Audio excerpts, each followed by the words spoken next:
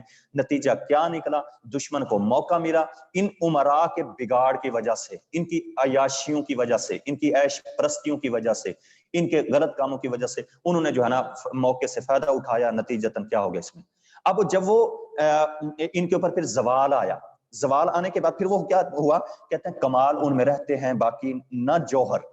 پھر ان کے اندر خوبیاں، ان کے اوصاف، ان کی دولت، کچھ بھی ان کے جو ہے نا وہ کام نہیں آئی، ٹھیک ہے نا. ان کی عقل نے نہیں، ان کے رہنمائی، نہ عقل ان کی ہادی نہ دین ان کا رہا. حالانکہ تھے مسلمان، دین ان کے پاس موجود تھا، بظاہر یہ مسلمان تھے، دین بھی ان کے پاس موجود تھا، عقل بھی رکھنے والے یہ لوگ موجود تھے، خوبیاں ان کے پاس موجود تھی، اوصاف تھی.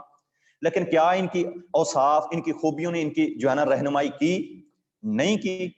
ٹھیک ہے نا جی. انگریز آئے، ان کی آنکھوں کے سامنے ان لوگوں نے جو ہے نا ان کو غلام بناتے رہے، ایسٹ انڈیا کمپنی لگاتے رہے، ان کے سامنے وہ مضبوط ہوتے رہے، ان کو غلام بناتے رہے اور یہ جو ہے نا لوٹتے رہے، حتیٰ کہ 1857 کی جنگ آزادی آ گئی جس میں فیصلہ کن جنگ ہو گئی اور یہ غلام بن گئے. دہلی سے لے کر پشاور تک کوئی درخت ایسا نہیں تھا جس میں مسلمان کی لاش نہ لٹک رہی.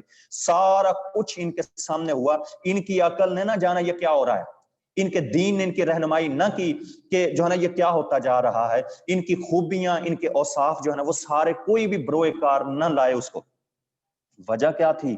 جہاں برائیاں آ جائیں کسی قوم کے اندر، جہاں جو ہے نا عیاشیاں کسی قوم کے اندر آ جائیں نا کہ ان کے امراء کے اندر، تو پھر وہ قوم جو ہے نا قابل رحم نہیں رہ، پھر وہ قوم جو ہے نا سمجھ لو کہ قابل رحم ہو جاتی ہے وہ قوم. تو ایسے ہی یہاں پر جو ہے نا وہ ہو گئے تھے، کمال ان میں رہتے ہیں باقی نہ جوہر نہ عقل ان کی ہادی نہ دین ان کا رہبر. پھر ان تمام چیزوں نے، نہ ان کے کمال، ان کے اوصاف نے، نہ خوبیوں نے، نہ ان کی عقل نے کام کیا اس میں. جب انسان کے اوپر برا وقت آتا ہے نا، پھر عقل انسان کی جو ہے نا وہ کام چھوڑ جاتی ہے. دین بھی دیکھ لو، اللہ تعالی ہمارے ساتھ ہے، لیکن ہے کب تک؟ جب ہم دنیا میں ہیں. آج ہم اللہ سے معافی مانگے، توبہ کرے، اللہ ہمارے ساتھ، لیکن جب ہم مر جائیں گے نا، اللہ کے پاس چلے جائیں گے، تو پھر اللہ تعالیٰ نے چھوڑ دینا ہے ہمیں. اللہ تعالیٰ کہے گا کہ دنیا میں آنکھوں سے اللہ اندھا کر دے گا، کانوں سے بہرا کر دے گا، زبان سے گونگا کر دے گا. حالانکہ وہ اللہ آنکھیں دے سکتا ہے، زبان دے سکتا ہے، کان دے سکتا ہے، وہاں سارا کچھ کر سکتا ہے، لیکن اللہ چھوڑ دے گا. اللہ کہے گا کہ تم نے دنیا میں مجھے بلا دیا، آخرت میں نے. تو اس لیے ایک وقت ہوتا ہے، وقت تک اللہ ہمارا ساتھ دیتا ہے. جب انسان جو ہے نا حد سے تجاوز کر جائے تو پھر جو ہے اللہ تعالیٰ انسان کو چھوڑ دیتا ہے، پھر اس کے اوپر زوال ضروری ہو جاتا ہے، پھر اس کو سبق سکھانا لازمی ہو جاتا ہے. اللہ تعالیٰ قوموں کو کہتا ہے کہ تم اپنے نبیوں کی پیروی کرو. جب وہ قوم حد سے گزر جاتی ہے تو پھر اللہ تعالیٰ ان کو پکڑ لیتا ہے، حتیٰ کہ حضرت نوح علیہ السلام کا بیٹا بھی نہ طوفان سے بچ سکا. تو جو ہے نا بہت بڑی بڑی قومیں جو ہے نا وہ اس اللہ تعالیٰ کی طرف سے آئے ہوئے عذاب کا شکار جو ہے نا ہو جاتی ہیں. تو یہاں پر بھی اچھا آخری بات اس میں کرتے ہیں، آخری حصے میں، نہ دنیا میں ذلت نہ عزت کی پرواہ. سنیں، یہ بہت بڑی بات انہوں نے کی ہے کہ عمراء میں جب بگاڑ شروع ہوتا ہے نا، پھر وہ عزت اور ذلت کو بھول جاتے ہیں. عزت اسی میں سمجھ بیٹھتے ہیں کہ اچھا سوٹ پہن لیا، ہماری اسی میں عزت ہے، اچھی گاڑی ہمارے پاس، اسی میں عزت ہے، اچھا گھر ہے ہمارے پاس، اسی میں عزت ہے، اچھا کھاتے ہیں، اسی میں عزت ہے. نہیں، وہ نہیں سوچتے کہ ہم لوگ اخلاقی طور پر کتنے گر چکے ہیں. ہمارے ہمسائے کے اندر کوئی ہمسائیگی میں بھوکا مر رہا ہے، ہمیں پرواہ تک نہیں ہے، ہمیں شعور تک نہیں ہے، ہمیں احساس تک نہیں ہے. ہمیں جو ہے نا ہم جو ہے صدقہ خیرات دین کے لیے جو ہے نا کیا کام کر رہے ہیں، دنیا کے کیا کام آ رہے ہیں، ملک و ملت کے کیا کام آ رہے ہیں، اس کو فکر نہیں ہوتی اس میں. یعنی وہ ان چیزوں کو عزت سمجھ بیٹھتا ہے جس میں عزت ہوتی نہیں ہے، جس کا اللہ کے ہاں سرے سے کوئی مقام، کوئی حیثیت ہے ہی نہیں، اس کو جو ہے نا وہ عزت سمجھ بیٹھتے ہیں. تو وہی شاعر کہتا ہے، نہ دنیا میں ذلت نہ عزت کی پرواہ. مادیت پرست بن کے زندگی جو ہے نا وہ پوری کی پوری گزار دیتا ہے. اصل عزت جو ہے نا جو اللہ کے ہاں ہے اس کو یکسر بھلا دیتا ہے، اس کو فراموش کر بیٹھتا ہے. نہ عقبہ میں دوزخ نہ جنت کی پرواہ. حتیٰ کہ دنیا تو رہی دور کی بات، اس کو آخرت کی بھی فکر نہیں ہوتی کہ دنیا میں معیش پرستی کے اندر، عیاشیوں کے اندر، میں دکھلاوے میں ریاکاری میں اپنی دنیا بنانے کے اندر جو ہے نا وہ میں رہ رہا ہوں. حتیٰ کہ آخرت برباد ہو جاتی ہے، موت اس کے سامنے آ جاتی ہے. حتیٰ کہ مرنے کے بعد ایک بہت بھیانک جو انسان کا انجام ہوتا ہے وہ اس کے سامنے کھڑا ہوتا ہے. تو یہ ہوتی. اس لیے یہاں انہوں نے جو ہے نا مولانا الطاف حالی صاحب نے پہلے بند کے اندر بڑے زبردست انداز میں, خوبصورت انداز کے اندر جو ہے نا یہاں بتایا ہے کہ کسی بھی قوم کے زوال کی وجوہات سب سے پہلے امراء کی نقل کرتے ہیں چھوٹے طبقے کے لوگ. یاد رکھیے گا, ہم نے جو ہے نا اپنا لائف سٹائل, ہم نے بولنے کا انداز, اٹھنے بیٹھنا سیکھنا, ہم نے اپنے امراء کو دیکھنا ہے, اپنے حکمرانوں کو دیکھنا ہے. اگر ہمارے حکمرانوں میں عیاشیاں ہیں, ہمارے حکمرانوں کے اندر تعیش ہے, ہمارے حکمرانوں کے اندر دکھلاوا ہے, مادیت پرستی ہے, تو یقین کریں جو نچلا طبقہ ہوگا, جو قوم ہوگا, کمزور طبقہ ہوگا, وہ انہی کی نقل کریں گے. اگرچہ وہ پورا ان کے اوپر تو نہیں اتریں گے, لیکن جینا ویسے ہی چاہیں گے. اگر وہ اوپر والا طبقہ ٹھیک ہو جائے تو نیچے والے طبقہ خود بخود اس کے اندر جو ہے نا بہتری آتی جاتی ہے. اس لیے وہ ہمارے لیے رول ماڈل بنے, وہ ہمارے لیے جو ہے نا ایک بہترین مثال بنے, تو ہم جو ہے نا وہ اچھے ہوتے ہیں. نتیجتاً کیا نکلتا ہے, وہ بگڑتے ہیں, قوم بگڑ جاتی ہے, پھر پوری ملت خراب ہو جاتی ہے اور ان کے اوپر زوال آ جاتا ہے, اور پھر کمزور قوم میں بھی طاقتور کے اوپر جو ہے نا وہ غالب آ جاتی ہے.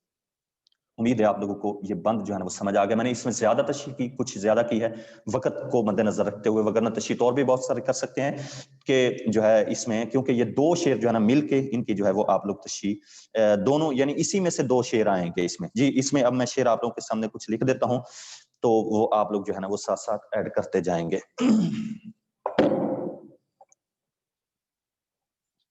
اگر نہیں سمجھ آئے گا تو آپ لوگ پوچھ لیں گے مجھ سے.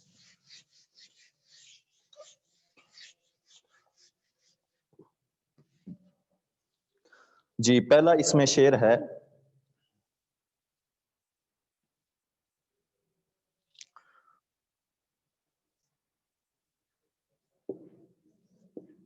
عقبہ کی.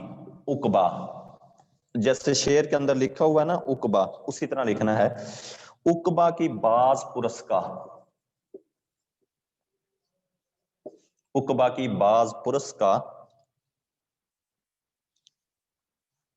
جاتا رہا خیال.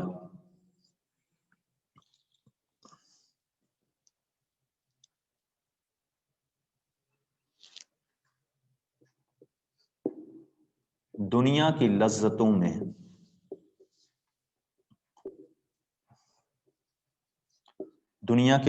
میں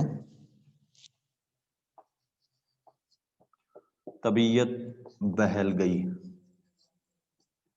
جی یہ شعر آپ لوگوں نے پہلا ایڈ کرنا ہے. دوسرا شعر, عقبہ کی باز پرس کا جاتا رہا خیال, دنیا کی لذتوں میں طبیعت بہل گئی. شعر نمبر 2, دنیا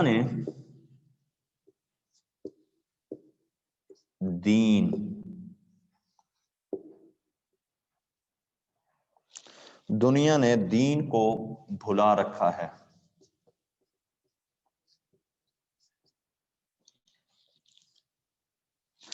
دوسرا مصرع ہے, غفلت کی نیند میں سلا رکھا ہے. جی بچوں دو شعر ہو گئے ہیں. عقبہ کے باز پرس کا جاتا رہا خیال, دنیا کی لذتوں میں طبیعت بہل گئی. دنیا نے دین کو بھلا رکھا ہے, غفلت کی نیند میں سلا رکھا ہے. شعر نمبر 3,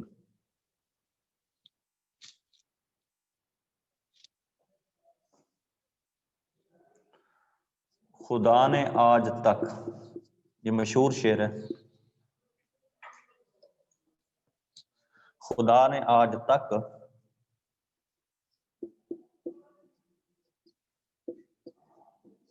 اس قوم کی حالت نہیں بدلی,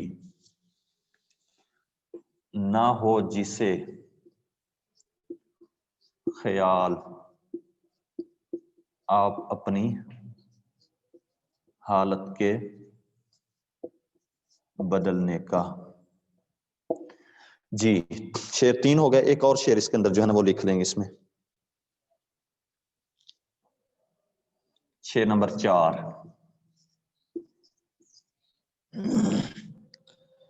شرم ہے ان میں نہ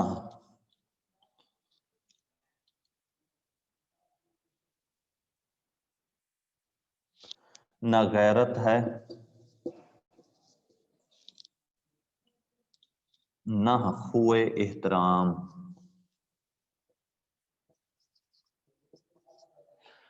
جی شرم ہے ان میں، نہ غیرت ہے نہ خوئے احترام. ان کی الفت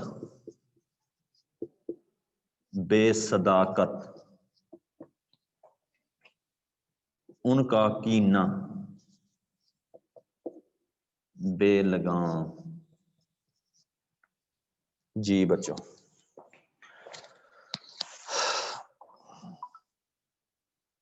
آپ 3 شعر 4 شعر میں نے آپ لوگوں کے سامنے لکھ دیے ہیں، آپ ان کو اچھی طرح سے دیکھ لیں. میں پھر پڑھ رہا ہوں تاکہ آپ لوگوں کو جو ہے وہ سمجھ آ سکیں.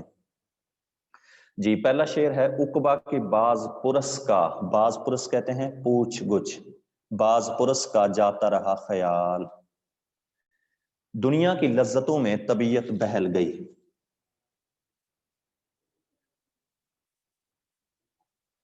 جی کوئی مسئلہ ہو تو مجھ سے پوچھ لیں گے.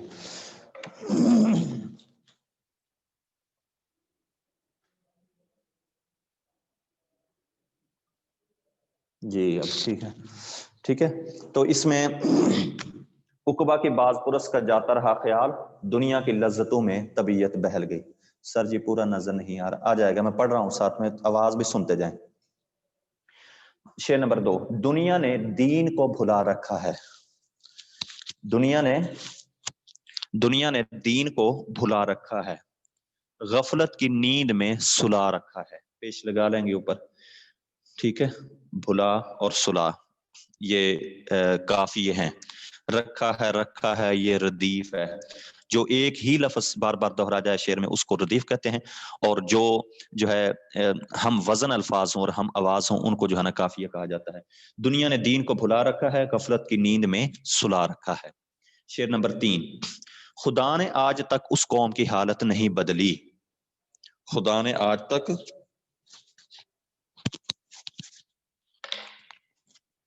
خدا نے آج تک اس قوم کی حالت نہیں بدلی. خدا نے آج تک اس قوم کی حالت نہیں بدلی، نہ ہو جسے خیال آپ اپنی حالت کے بدلنے کا. شعر نمبر 4. شرم ہے ان میں نہ غیرت ہے نہ خوئے احترام. شرم ہے ان میں نہ غیرت ہے نہ خوئے احترام. یہ نظر نہ آ رہا ہوگا، خوئے آپ اس طرح لکھ لیں، خوئے احترام. خوئے کہتے ہیں عادت، احترام والی عادت بھی نہیں ان میں. یعنی عمراء کا تو جو طبقہ تھا ان میں شرم نہ رہی، نہ غیرت ان میں، اور نہ ہے خوئے احترام. ان کی الفت بے صداقت، ان کا کینہ بے لگام. ٹھیک ہے ان کی الفت، ان کی محبت بھی ایسی ہوتی تھی، دکھلاوا ہوتا تھا. اصل میں محبت کے اندر جو چاشنی ہوتی تھی وہ ان کے نہیں ہے عمراء میں.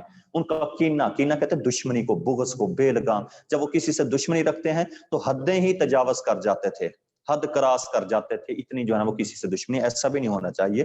دشمنی ہو ایک حد تک ہو، انسان حد نہ کراس کر جائے. ان کی الفت بے صداقت، ان کا کینہ بے لگام. تو یہ ایک جو ہے نا مسدس، اس کے اندر جو ہے نا 4 شعر جو ہے وہ کافی ہیں. ٹھیک ہے بچوں، امید ہے آپ لوگوں کو میری بات جو ہے وہ سمجھ آ گئی ہوگی. اب میں 2-3 منٹ آپ کے سامنے ہوں. آپ لوگوں نے آج سب سے پہلے تو مولانا الطاف حسین حالی صاحب کا میں نے تھوڑا سا تعارف کرایا، پھر نظم کا تعارف آپ کے سامنے کرایا ہے کہ یہ نظم مسدس حالی کے نام سے مشہور ہے، اسلامی مساوات جس کو کہا جاتا ہے. ٹھیک ہے، اور یہ اصل اس کا نام مد و جزر اسلام ہے، مسدس حالی کے نام سے جو ہے وہ مشہور ہے. اس میں 3 ادوار ہیں: مسلمانوں کا شاندار ماضی، مسلمانوں کا دور زوال، اور شاندار مستقبل کی نوید ہے اس میں. ٹھیک ہے، اور پھر ہم نے پہلا بند پڑھا ہے، اس کے اندر میں نے آپ لوگوں کو 4 شعر جو ہے وہ کرائے ہیں. اگر کوئی آپ لوگوں کا سوال ہو، کوئی پرابلم ہو، کوئی مشکل ہو، کوئی دقت ہو، کوئی پریشانی ہو شعروں کے حوالے سے، تو آپ لوگ جو ہے وہ پوچھ سکتے ہیں. باقیوں کا میں ذمہ دار نہیں ہوں. جی اینی کویسچن، کوئی سوال؟ ہمارے ایک ٹیچر تھے یونیورسٹی میں، جب ہم پڑھتے تھے تو وہ ہمیں آخر میں یہی کہا کرتے تھے، جی بچوں کوئی سوال. تو ہم لوگ جب خاموش رہتے تو وہ پھر کہتے تھے اس کے 2 ہی مطلب ہیں کہ یا تو آپ لوگوں کو سب کچھ سمجھ آ گیا ہے، سب کچھ آ جاتا ہے، یا آپ لوگوں کو کچھ بھی سمجھ نہیں آیا. تو میں یہاں امید ہے کہ پہلے ہی سمجھوں گا کہ آپ لوگوں کو سب کچھ سمجھ آ گیا ہوگا. سب اوکے ہے؟ جی چلے ٹھیک ہے، آپ لوگوں کو امید سمجھ آ گئی ہوگی. اچھی طرح سے پڑھنا ہے. اگر کوئی بچے اگر یہ لیکچر جو ہے نا مس ہو گیا ہو تو یوٹیوب پہ لے لیں گے. اس لاسٹ والا شعر پھر سے بتانا, لاسٹ شعر کی لاسٹ لائن. اچھا جی, لاسٹ والا شعر. شرم ہے ان میں نہ غیرت ہے نہ خوئے احترام. ٹھیک ہے جی, اوکے ہے انیس ذخر. اچھا, ان کی الفت بے صداقت, ان کا کینہ بے لگام. جی, ان کا کینہ یہاں ایک تو سامنے نا ذرا روشنی پڑ رہی ہے, تو ان کا کینہ بے لگام, ان کی الفت بے صداقت, ان کا کینہ بے لگام. یہ میں ادھر لکھ دیتا ہوں, دیکھ لو. ان کی صداقت, ان کی سوری ان کی الفت بے صداقت, ان کا کینہ بے لگام. جی, اور کوئی بات؟ چلو ٹھیک ہے جی, اوکے ہو گیا. اللہ حافظ, السلام علیکم.